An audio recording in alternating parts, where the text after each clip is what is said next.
Halo Shalom, apa kabar? Kita berjumpa lagi di Aku Tahu Channel di pelajaran Pendidikan Agama Kristen. Saat ini untuk kelas 5. Ya, Bapak berharap semuanya sehat. Amin. Baik, sebelum kita melanjutkan pelajaran ini, Bapak mengingatkan untuk menyediakan atau mempersiapkan peralatan tulisnya untuk mencatat hal-hal penting dalam pelajaran hari ini. Baik, kita akan membahas masih dengan dipimpin oleh Roh Kudus, melanjutkan pelajaran kita sebelumnya. Dan saat ini kita akan membahas di part 23, hidup dalam kebenaran.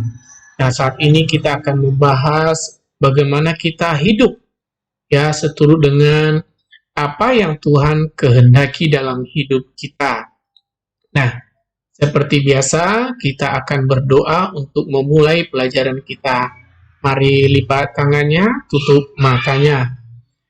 Bapa di surga, kami mengucap syukur atas kebaikan Tuhan dalam hidup kami pada hari ini, untuk kami dapat belajar bersama-sama. Kiranya Tuhan menyertai kami, memberikan kami hikmat pengetahuan dari Bapa. Dalam nama Yesus kami berdoa. Amin. Baik anak-anak, kita lanjut pelajaran kita pada saat ini. Seperti biasa, kita akan membaca Alkitab sebagai perenungan dalam hidup kita untuk memulai pelajaran kita. Mari buka 2 Korintus 3 ayat 1 sampai dengan 3. Ya, ambil Alkitabnya, 2 Korintus 3 ayat 1 sampai dengan 3. Kita akan baca bersama-sama ya, dengan bersuara.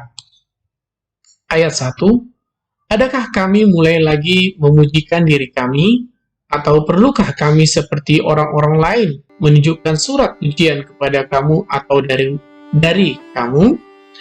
Ayat 2, kamu adalah surat pujian kami yang tertulis dalam hati kami, dan yang dikenal dan yang dapat dibaca oleh semua orang. Ayat 3, karena telah ternyata bahwa kamu adalah surat Kristus, yang ditulis oleh pelayanan kami, ditulis bukan dengan tinta, tetapi dengan roh dari Allah yang hidup, bukan pada loh-loh batu, melainkan pada loh-loh daging, yaitu di dalam hati manusia. Firman Tuhan ini menunjukkan bahwa kita ini adalah suratan yang terlihat. Kalau Alkitab kan tertulis, kita bisa mengatakan kepada orang lain, bertobatlah, bertobat gitu ya. Tetapi kita sendiri tidak bertobat, ya percuma. Ya, jadi kitalah yang jadi contoh yang akan dilihat orang, atau teladan yang akan dilihat orang, perkataan kita, perbuatan kita terhadap sesama kita. Dan ya, demikian renungan kita pada hari ini. Kita akan masuk pelajaran kita pada hari ini, yaitu hidup dalam kebenaran. Ya, hidup dalam kebenaran. Berarti tadi Bapak sudah memulai dari awal bahwa hidup kita bagaimana berkenan di hadapan Tuhan. Kebenaran kan itu berbicara tentang Tuhan, ya. Nah, hidup dalam kebenaran merupakan kewajiban bagi kita sebagai anak-anak Tuhan. Kalau kita mengatakan kita adalah anak-anak Tuhan, berarti hidup kita harus berkenan, harus jadi contoh bagi orang lain, ya, sesuai dengan firman Tuhan. Anak-anaknya, jadi ketika kita berbicara, perkataan kita harus ya berkenan, atau itu tidak menyakiti orang lain, ya, dan itu menyenangkan hati Tuhan. Nah, memang mudah untuk mengatakannya, ya, hidup benar di hadapan Tuhan. Memang mudah mengatakannya, segampang membalikkan telapak tangan kita begini, gampang membalikannya. Tetapi dalam pelaksanaannya sangat sulit melakukannya jika kita hidup di luar Tuhan. Kenapa? Kalau kita tidak hidup dalam Tuhan sangat gampang. Kamu cuma hanya keluar dari mulut aja. Ya, aku janji nanti aku tepati janjiku ya.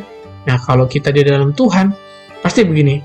Ketika kita berjanji tidak menepatinya, maka Tuhan akan menegur kita. Benar gak kamu menepati janjimu itu?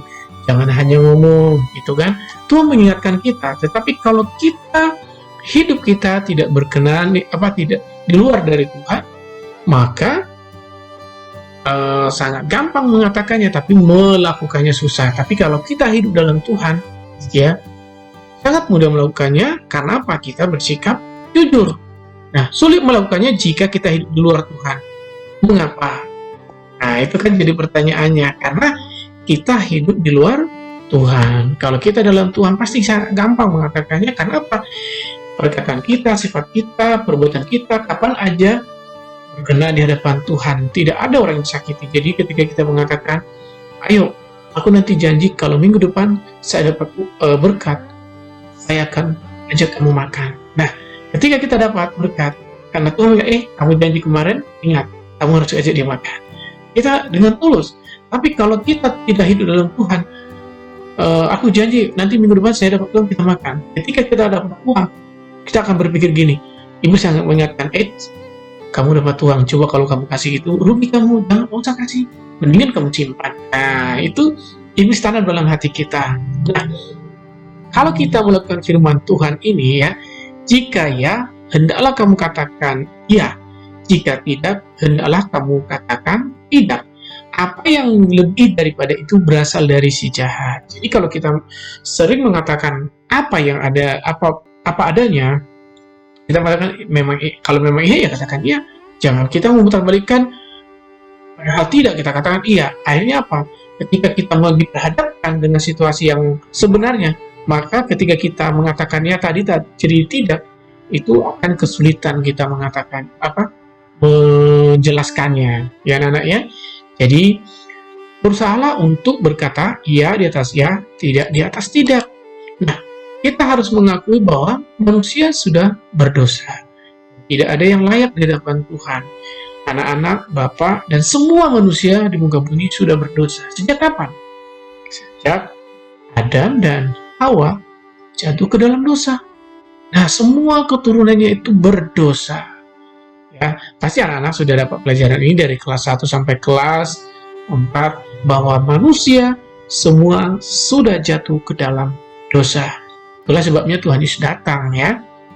Nah, pertanyaannya, bagaimana supaya kita hidup dalam kebenaran di dalam Tuhan? Bagaimana caranya? Ya tadi, jika ya katakan ya, jika tidak katakan tidak. Bagaimana supaya hidup kita berkenan di hadapan Tuhan? Ya. Nah, Roh Kudus yang akan memampukan kita untuk melakukan yang benar di hadapan Tuhan. Jadi kan jika tadi kita dituntut untuk mengatakannya, sangat sulit untuk mengatakannya ini, tapi karena ada Roh Kudus mengatakan, udah, kamu ngomong aja iya.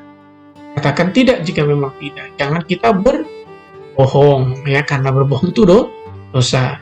Roh Kudus yang akan memampukan kita untuk melakukan apa yang benar di hadapan Tuhan, karena tanpa Roh Kudus tidak ada yang sanggup hidup berkenan bagi Tuhan.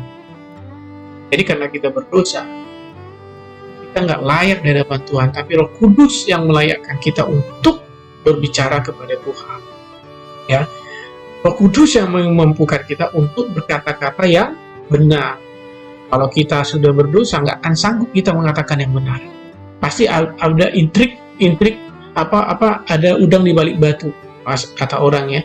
Ketika kita mengatakan iya, supaya apa? Ketika kita mengatakan tidak, supaya apa?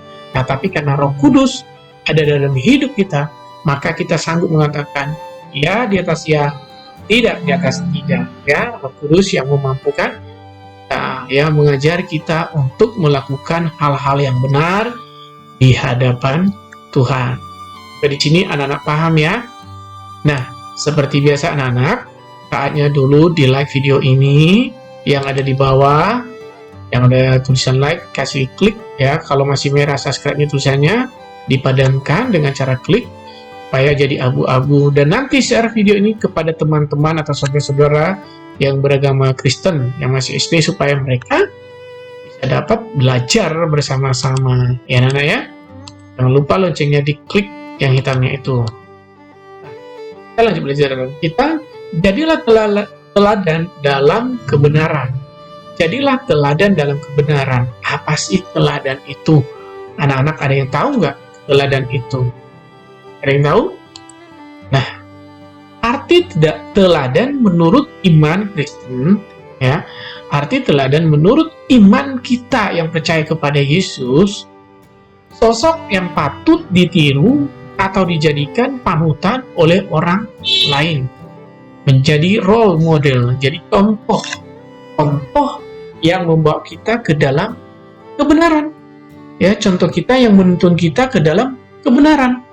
Teladan itu apa sih contohnya, Pak? Ya, contohnya ini, gambar ini. Perhatikan, anak-anak pernah nggak anak-anak mengikuti gerak-gerik orang? Contohnya kalau anak-anak disuruh ada temannya ngangkat tangan, kita ikut angkat tangan. Anak-anak lagi garuk-garuk gini, kita ikut garuk-garuk. Nah, itu contoh mengikuti gerak-gerik orang. Nah, dalam hal ini menjadi teladan dalam kebenaran berarti sifat hidupnya itu menjadi contoh bagi orang lain. Jadilah anak-anak jadi contoh yang melakukan kebenaran atau melakukan firman Tuhan bagi orang lain juga. Ya, anak-anak ya. Nah, contoh teladan yang dapat kita contoh dalam segala hal yaitu Yesus. Ya, di dalam Alkitab kita belajar bagaimana Yesus mengajarkan kita untuk mengasihi, ya, untuk mengampuni, memperhatikan orang lain, ya. Banyak contoh yang Yesus lakukan dalam hidup kita. Tapi saat ini kita tidak membahas tentang Yesus karena kita sudah tahulah apa itu Yesus, ya. Nah, tapi saat ini kita mau melihat hidup Paulus. Ya, selain Yesus ada namanya Paulus. Masih banyak sih contoh yang lain, tapi saat ini kita ambil satu contoh yaitu Paulus. Siapa sih Paulus ini? Nah, Paulus ini kita tahu Paulus ini sebelum dia bertobat namanya adalah Saulus. Ya, katanya dia ahli Taurat, tapi dia membenci pengikut Yesus. Tapi setelah dia bertemu Yesus, Paulus mengalami pertobatan hidup bisa dibilang 180 derajat. Bukan 360, kalau 360 kan muter begini. Kalau 180, yang tadinya menghadap ke sini, tadi hidupnya jahat ke sini, dia balik ke seluruh hidupnya ke belakang, artinya sifatnya yang tadi yang buruk menjadi yang baik. Yang tadinya sangat tidak berkenan di hadapan Tuhan menjadi berkenan di hadapan Tuhan. Yang tadinya dia pembenci Yesus, sekarang dia mencintai Yesus. Itu yang disebut 180 derajat. Ya. Nah, Paulus menyerahkan hidupnya dipimpin oleh Roh Kudus. Dia mengenal Yesus. Yesus kan udah naik ke surga, dicurahkan Roh Kudus. Nah, dia menyerahkan hidupnya seluruhnya dipimpin oleh Roh Kudus. Karena dia tahu dia tidak sanggup melakukan apa yang diperintahkan Tuhan kepada dia untuk menyampaikan Injil. Dia minta supaya Roh Kudus memimpin dia.